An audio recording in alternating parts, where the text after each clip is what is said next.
Thanks for staying on with us. You are watching Notepad and I'm your host, Ibrahim Sani. The conversation that I want to take forward now is on Nestle, a company that I want to zoom in quite extensively over the next few weeks, largely because Nestle is actually something that gives a pulse to how the economy is doing in Malaysia. Why? Because every single one of us, every single Malaysian tends to have at least one Nestle product in their house. Whether this is Milo or Kit Kat or Nescafe, sooner or later you tend to have one Nestle product that is just there on your dining table or in your kitchen.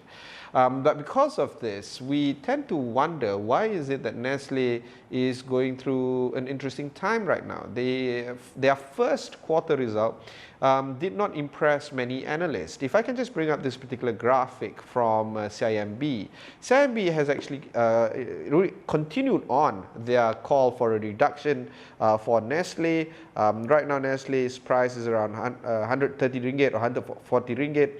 The TP for Nestle by CIMB is actually 112 ringgit.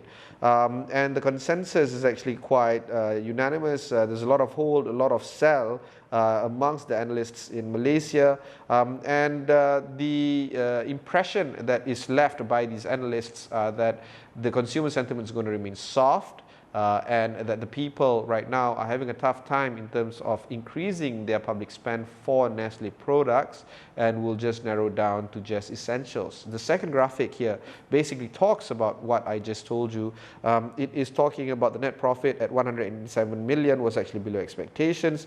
In fact, it was 27% below CIMB's expectation, 28% below Bloomberg's expectations of a full year estimate.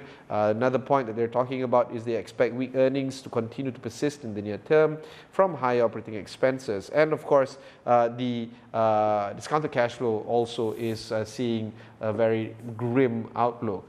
But what Nestle is trying to do right now is trying to say, at least from yesterday's press conference, is that the Capex is going to be increased, one of the highest Capex allocation for the past 6 years. They also want to talk about more of the reach that is permeating not just in the urban centers as well as the rural centers, but of course the entire strata, the B40s. In fact, the primary question that I asked the CEO when he did the press conference a few days ago was talking about how Nestle can actually assist the B40s.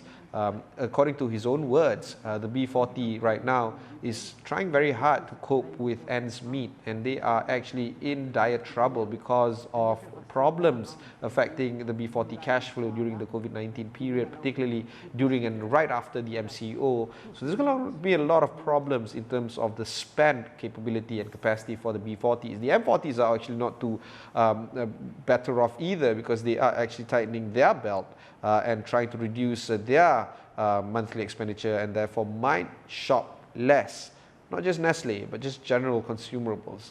So things are grim for the consumer business, and more importantly the FMCG business for this year, and therefore a lot of analysts are actually taking a grim look at Nestle.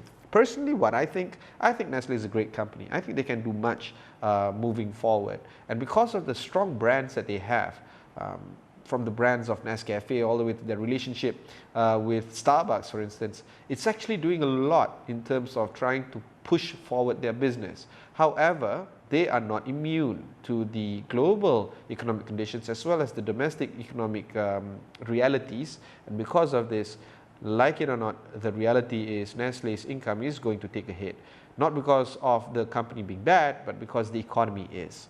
So those are the sad facts and the sad realities that we have to face. Perhaps we can continue on with that V-shaped recovery that I spoke with the World Bank analyst or economist yesterday, where the World Bank has predicted Malaysia's economy, not just Malaysia, a bunch of other economies will actually have a V-shaped growth, where things are going to take a hit for this year, but things are going to be rebounded for next year. So Nestle and the people at Nestle, I wish you all the best, but the analysts are easily not impressed by the first quarter results that you have posted. We'll take a short break. When we come back, we'll speak with iPrice because they have an interesting survey. It has much to do about condoms. Don't go anywhere.